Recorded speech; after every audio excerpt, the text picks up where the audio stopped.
নিম্নচাপের প্রভাবে ভারী বৃষ্টিতে সৃষ্ট বন্যায় সাতক্ষীরায় বেতনা নদীর বাঁধ ভেঙে যায়। এতে মাছের ঘের ভেসে কমপক্ষে 700 কোটি টাকার ক্ষতি হয়েছে বলে জানায় জেলা মৎস্য অফিস। এদিকে ঘুরে দাঁড়াতে সরকারি সহায়তা চান স্থানীয় মৎস্যজীবীরা। সাতক্ষীরা থেকে রামকৃষ্ণ চক্রবর্তীর প্রতিবেদন, জানাচ্ছেন সৈয়দ মাহমুদ।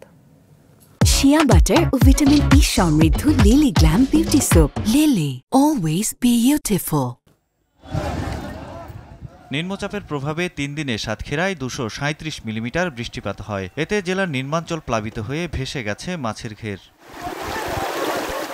উপকূলীয় শ্যামনগর উপজেলার গাবুরা দ্বীপের চিংড়ির প্রায় সব ঘেরই পানিতে ভেসে গেছে। জেলা মৎস্য অফিসের তথ্য অনুযায়ী 6000 হেক্টর মাছের ঘের ও পুকুর ভেসে ক্ষতি প্রায় 700 কোটি টাকা। এমন বিপর্যয়ে সরকারি সহায়তা চান মাছ চাষিরা। প্রায় আমাদের নগরহাটা ইউনিয়নের প্রায় 18টা গ্রাম মতন পানির তলে চলে গেছে এবং হাজার হাজার ঘের মানুষের নষ্ট হয়ে গেছে এবং কৃষি ফসল, গবাদি পশু এবং মানুষের ঘরবাড়ি একদম পানির তলে বিলিয়ে গিয়েছে। মানুষের মাছ মেরে খাচ্ছে। এই অবস্থার ভিতরে আমরা কি করব, কি করতে পারি বলেন? এরা সব জনগণ, আমাদের এলাকার জনগণ সব আমরা 7 দিনে পানিতে এভাবে বুড়িয়ে আসি, ঘর বাড়ি সব বুড়িয়ে আছে।